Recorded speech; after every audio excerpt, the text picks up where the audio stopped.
Como identificar se você está em um relacionamento abusivo?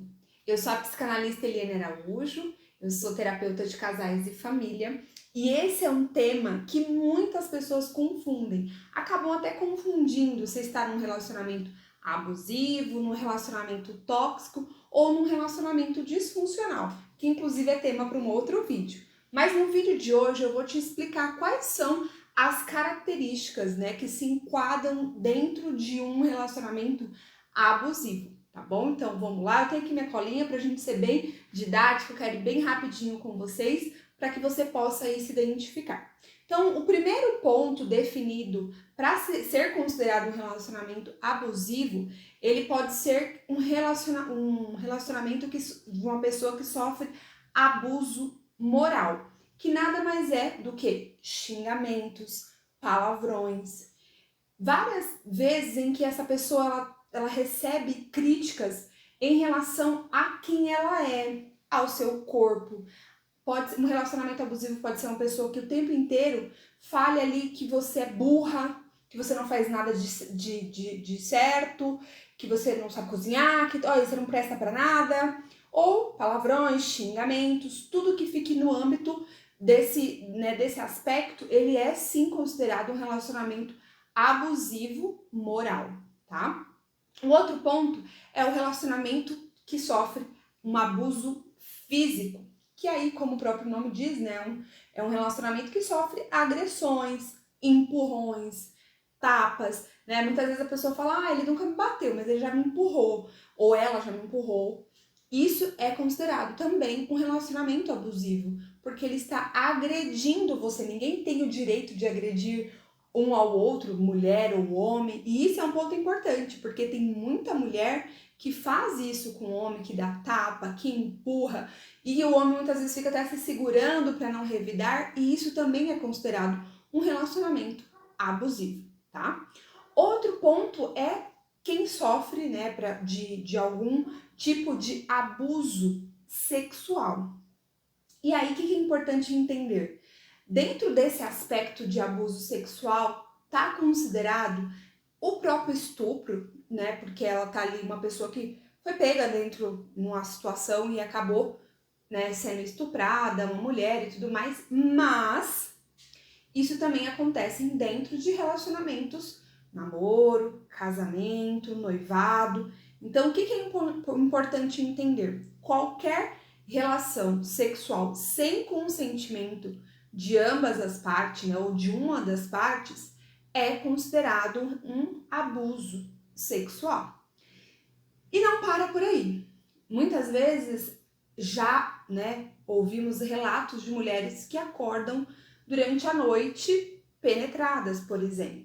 Então, isso é considerado também um relacionamento abusivo. Ela estava dormindo e de repente acorda com, né, algo ali dentro dela, em cima dela, mesmo que seja um relacionamento que acabou de conhecer, um namoro ou um casamento. E isso é considerado um abuso sexual.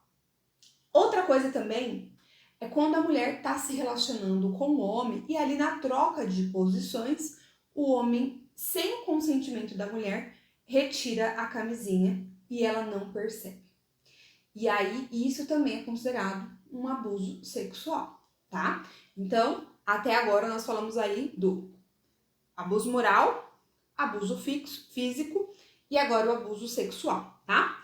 Um outro tipo de abuso também muito comum e pouco identificado justamente por não ser algo que seja assim escandaloso, que as pessoas elas não conseguem compreender a gravidade disso, é o abuso patrimonial. E o que é importante pensar? Como que é o abuso patrimonial? Ele é desde a pessoa se apossar de algo que é seu, de forma, né, inconsciente, ele vai se apossando de algo que é seu, até quebrar alguns bens, como o celular. Tá numa discussão, pega o celular e taca na parede. Isso é considerado um abuso de patrimônio. Invadir o teu computador. Várias pessoas que relatam que tá ali com uma pessoa e de repente a pessoa instala um aplicativo no seu celular que faz com que vigie ela, né, onde ela vai, rastreie ela, um GPS ali. Isso é abuso patrimonial, porque você está abusando do patrimônio de alguém, colocando um rastreamento sem o consentimento dela, quebrar qualquer tipo de coisa, rasgar roupa, computador, quebrar coisas dentro de casa e se apossar, né, de algum bem. Então a pessoa ela começa a se relacionar e de repente ela pede o carro emprestado, daqui a pouco ela começa a fazer de usufruto ali do carro, ou vai dormir um dia na casa, fica 2 e daqui a pouco se sente morador da casa e a pessoa que tá ali, puxa, eu não queria emprestar o carro, eu não queria que essa pessoa continuasse morando aqui, e aquela pessoa continua, né, usando e desfrutando disso. Então isso também é considerado abuso patrimonial. E outro item considerado abuso patrimonial é quando a pessoa começa a te manipular para usar o seu dinheiro. Então, eu fui mandada embora, tem como você pagar uma conta? Eu tô sem dinheiro para jantar. Quando sai para jantar, só uma pessoa paga a conta e você às vezes se sente constrangida, aquela história de esquecer a carteira, o cartão está sem limite, não passou, esqueci a senha, e você começa a se sentir ali meio que dentro de um beco sem saída, de ter que emprestar aquele dinheiro, de ter que bancar aquela pizza, aquele jantar, sem que você quisesse, tá? Então é importante deixar aqui muito claro que é tudo que não tem o teu consentimento. Porque você pode pagar uma janta, você pode deixar a pessoa usar o teu carro, mas quando você começa a ficar sem graça, não consegue dizer não e a pessoa continua abusando daquilo, continua usando, é considerado um abuso, tá? Outro ponto, né, e último, seria o abuso psicológico, que muitas pessoas sofrem e que demoram para identificar. Por quê? No abuso psicológico, há muita chantagem e manipulação.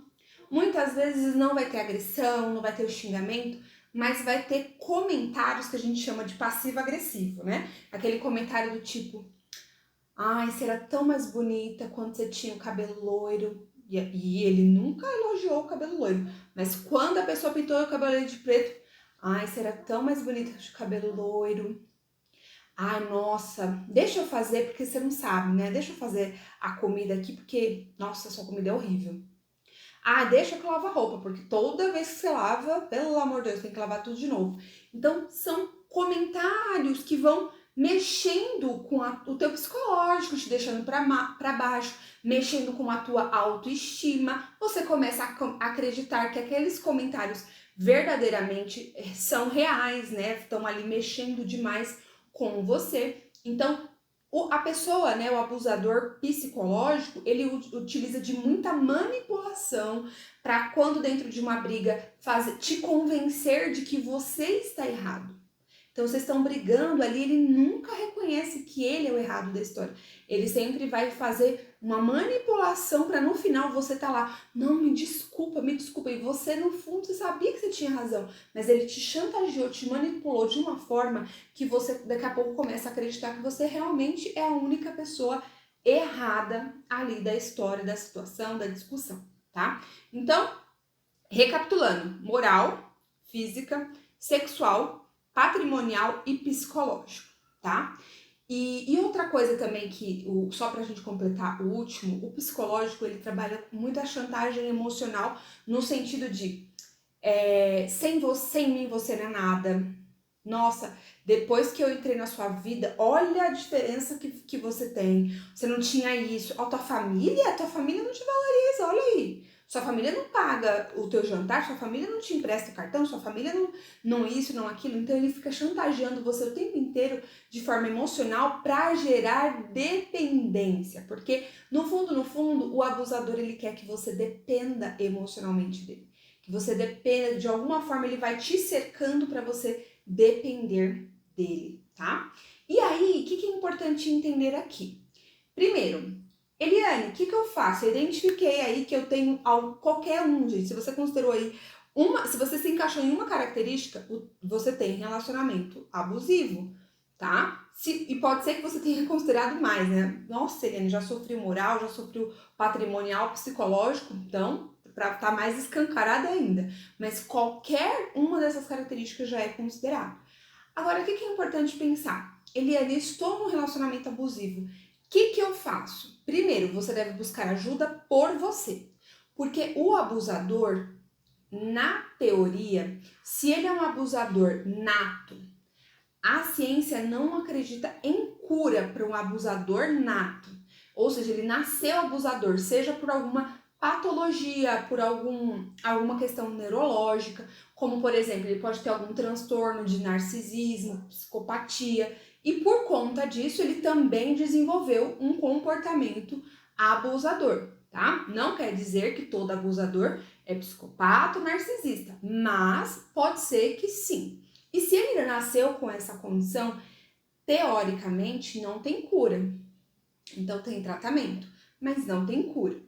Já o abusador circunstancial, que é aquele que se tornou abusador porque ele teve um pai abusador, porque ele teve uma mãe abusadora, porque ele teve um núcleo familiar, um tio, uma pessoa muito próxima ali que educou ele na infância e que tinha comportamentos abusadores que tornou ele, né, que promoveu, que influenciou com que ele também começasse a repetir aqueles padrões de comportamento.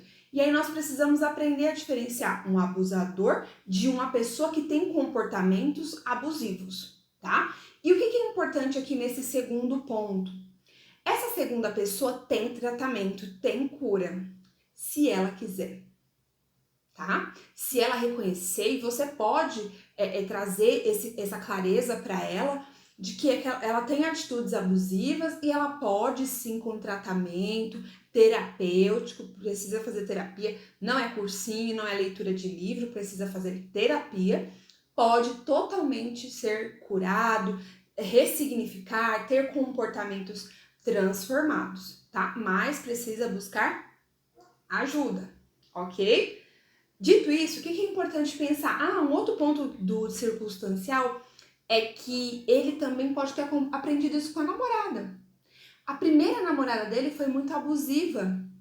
E aí o que ele faz? Principalmente quando começa a namorar na infância, pré-adolescência e tudo mais, ele já acredita que aquele estilo de relacionamento é um estilo normal, né? Então aquela menina mordia ele, arranhava ele, batia nele, xingava ele, manipulava. E aí depois se resolviam e ficavam bem. Então ele vai criando na mente. E quando eu falo ele, eu tô falando de uma pessoa abusadora, né? Não necessariamente um homem, uma pessoa abusadora. Ele vai criando na mente de que aquilo é a forma correta de se relacionar. Então é importante entender isso também, tá? Às vezes ele pode não ter aprendido com o pai, com a mãe, com o educador, mas pode ter aprendido com uma vizinha, com uma namorada, enfim. E aí o que é importante aqui pra gente fechar o vídeo de hoje com informações riquíssimas para que você que está identificando ou você ou alguém próximo a você que está passando por um relacionamento abusivo, que busque ajuda. Muitas vezes, quando falamos sobre relacionamento abusivo, nós pensamos apenas em namoro, em noivado, em casamento. Mas existem todas essas características em todos os relacionamentos. Você pode estar sofrendo de um relacionamento abusivo com a sua mãe. Já peguei paciente que sofria de relacionamento, sofria de relacionamento abusivo com a mãe. Você pode estar sofrendo isso com um filho. Você pode ter um filho que ele é abusivo com você. Você pode ter um pai, um irmão, um colega de trabalho, um chefe. Muitos chefes narcisistas que têm comportamentos abusivos e você não identifica, não percebe. Você pode estar sofrendo isso com alguma amiga, alguma prima. Então, o que é importante pensar? Todas essas características servem para qualquer relacionamento. E você, como uma vítima desse abuso, você precisa urgente buscar ajuda. Eliane, mas eu não sou a pessoa abusiva. Mas você precisa tratar para se livrar desse relacionamento abusivo, porque não é simples. Existe um ciclo também do relacionamento abusivo que quando a pessoa identifica que ela está no relacionamento abusivo, ela tenta sair e não consegue, seja em qualquer área que for, né? Pai, mãe, namoro, casamento. Então você tem que buscar ajuda primeiro por você, para você sair desse relacionamento abusivo e, em alguns casos, depois a pessoa para que ela busque ajuda, tratamento e cura, e aí pode sim houver uma reconciliação da amizade, do relacionamento familiar e tudo mais. Mas você deve buscar ajuda psicoterápica, tá bom? Psicoterapêutica. Ok? Então, dito isso, Meus amores, eu espero que tenha contribuído de alguma forma. Se você se identificou, busque ajuda, compartilha com alguém. Vamos trabalhar porque esse assunto é muito sério e nós precisamos levar cada vez mais o conhecimento para que pessoas possam aprender a diferenciar. Ai, fulano é muito ruim, né? Nossa, esse ciclano tem um comportamento, meu Deus, como ele é estourado, como é nervoso. Quando na verdade você tá ali muitas vezes se relacionando com uma pessoa abusiva, tá bom? Um grande beijo. Se você não está inscrito ainda no canal, se inscreve. Se você está escutando pelo podcast também, começa a seguir aí, compartilha, me segue nas redes sociais, eu tô lá no Instagram, compartilhando conteúdo de valor todos os dias para desenvolver a sua inteligência emocional na prática. E aproveita e já aperta aquele sininho, porque toda vez que sair um vídeo novo você vai ficar sabendo, tá bom? Espero que tenha gostado. Se gostou, deixa aqui nos comentários, curte e compartilha. Fica com Deus. Tchau, tchau.